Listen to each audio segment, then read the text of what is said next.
the International Seabed Authority, a coalition of 168 nation-states, actively collaborating to implement the provisions of the United Nations Convention on the Law of the Sea. Sound check 1, 2. Strong, purposeful, resource-rich in knowledge and technical competence, the ISA at 25 is pursuing a sustainable future for humankind for the next 25 years and beyond.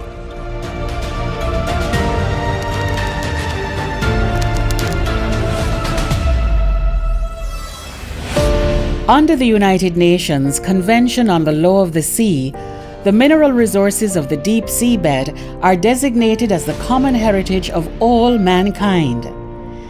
The convention established the International Seabed Authority as the organization responsible for managing this vast area of ocean space and ensuring that its resources are used for the benefit of all humanity.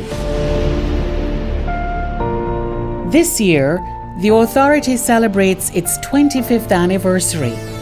From its headquarters in Kingston, Jamaica, it is time to take stock of what has been achieved so far and what might be achieved in the future.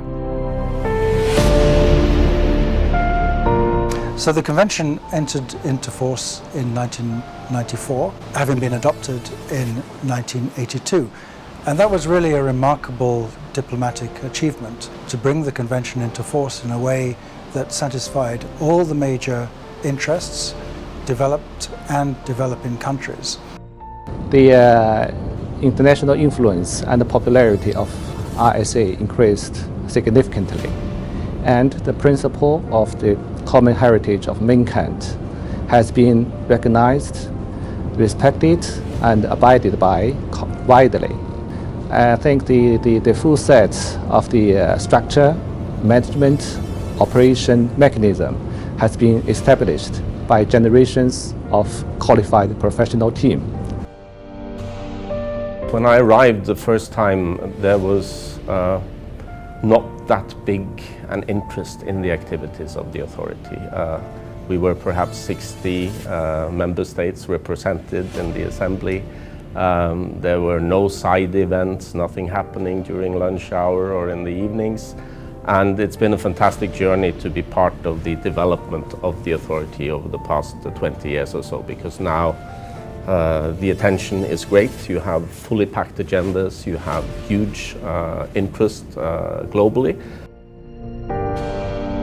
We've been applying what is called an evolutionary approach to the establishment of the authority. So we began very slowly with the establishment of the major organs of the authority, the establishment of a regime that covers exploration of the deep seabed, and gradually that exploration has taken place and has increased over the years, so that now we're at the stage where we're discussing regulations that will eventually cover exploitation.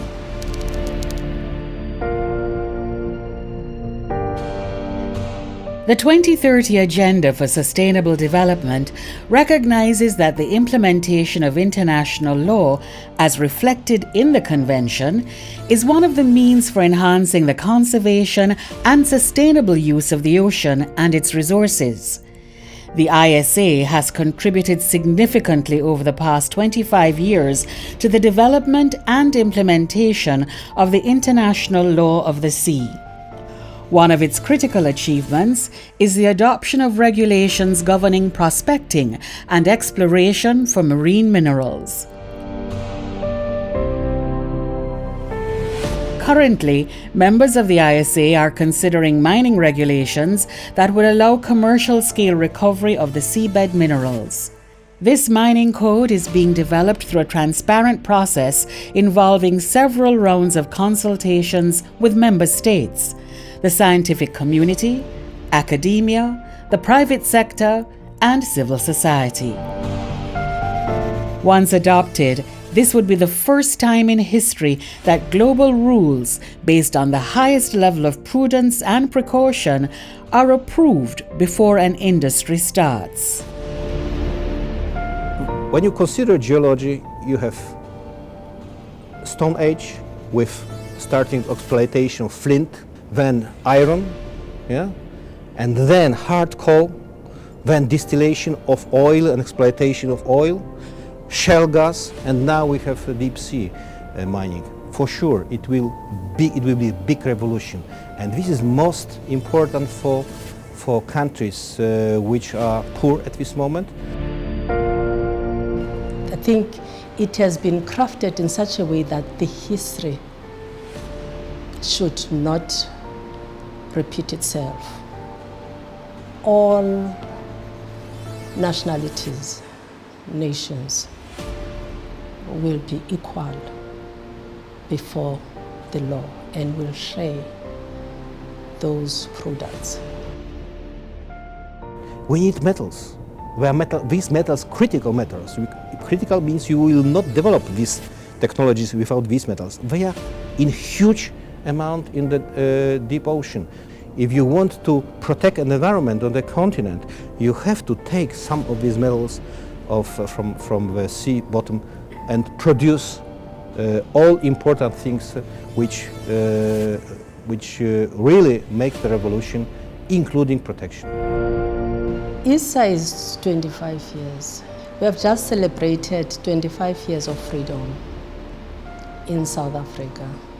And we are happy to be part of an international body that is championing equality of the nations. The International Seabed Authority and the legal regime that it operates under, it's actually the only example of an international organization that manages a common property resource. And what's even more remarkable about that is that it does so on the basis of equity. So this is something that has never been done before. It's actually a unique experiment in human civilization.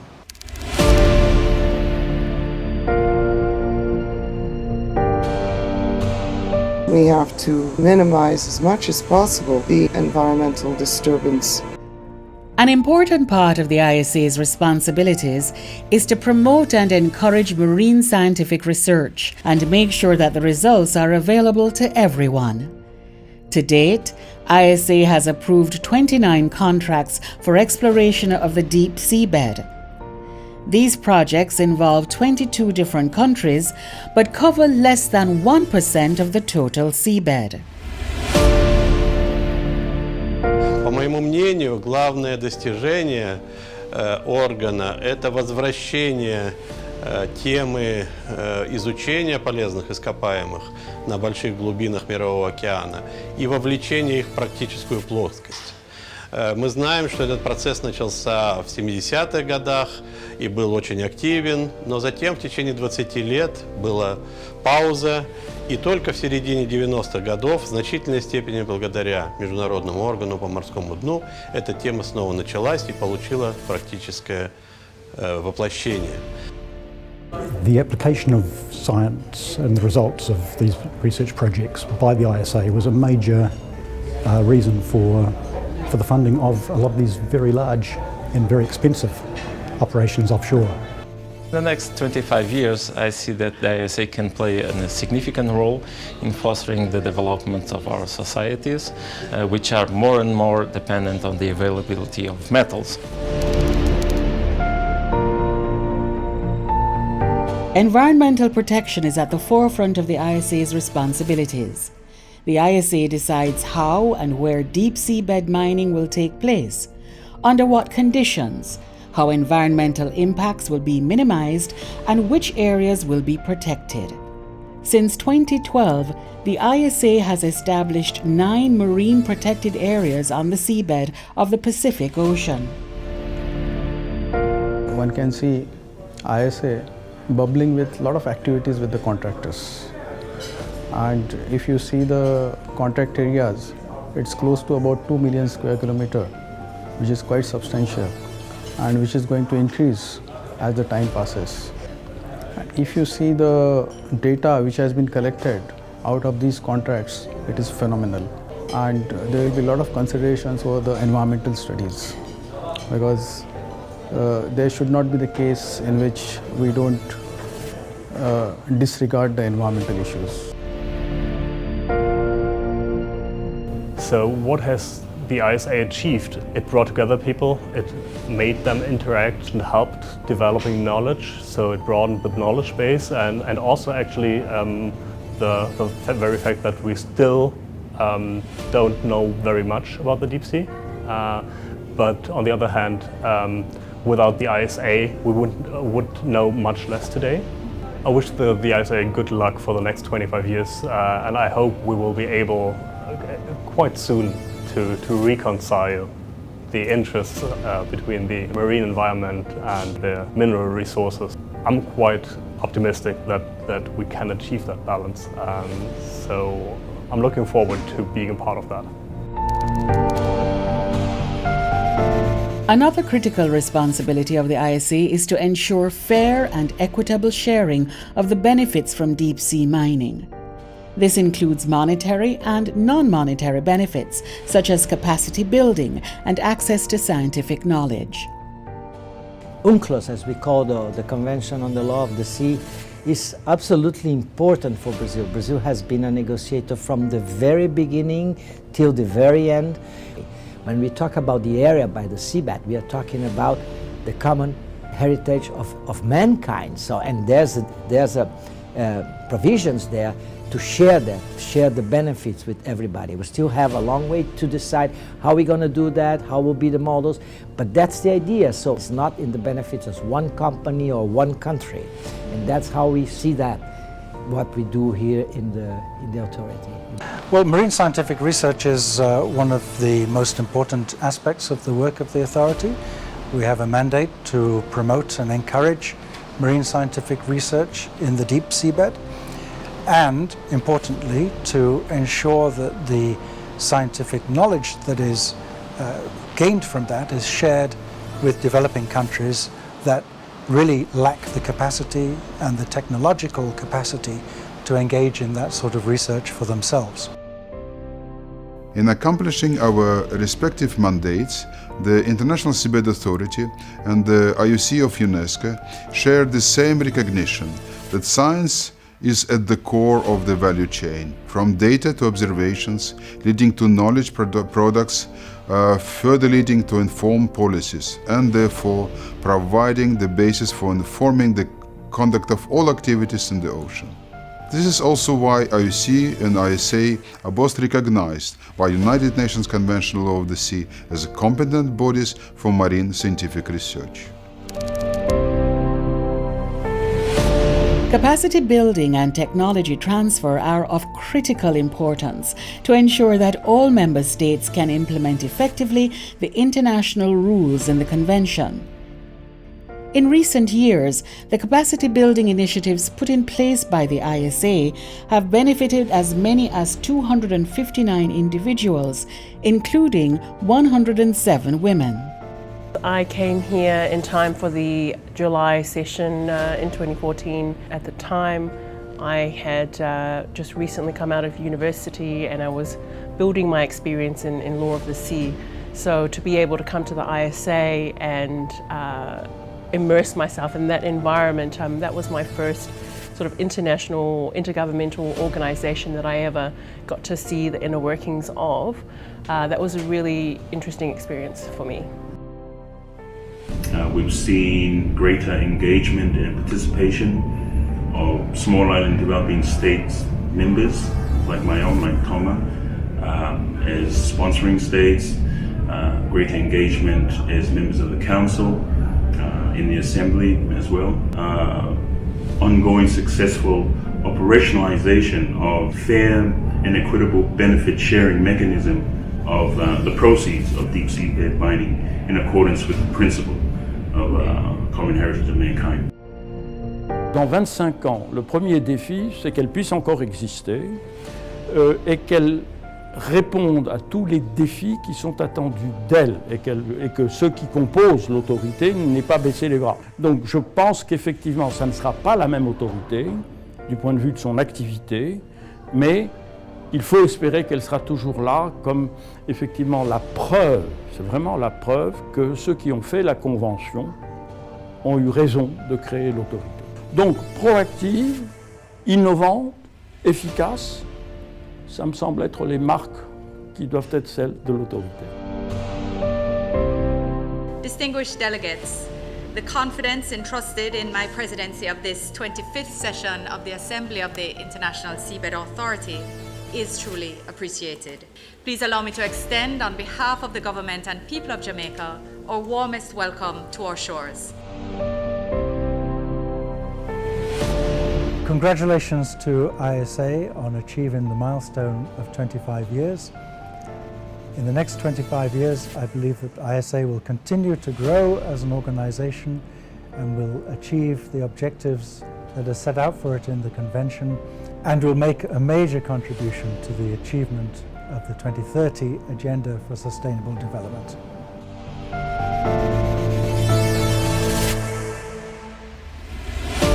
Let me then congratulate ISA with the success for the first 25 years, and I really hope for the next 25 years to be a success too.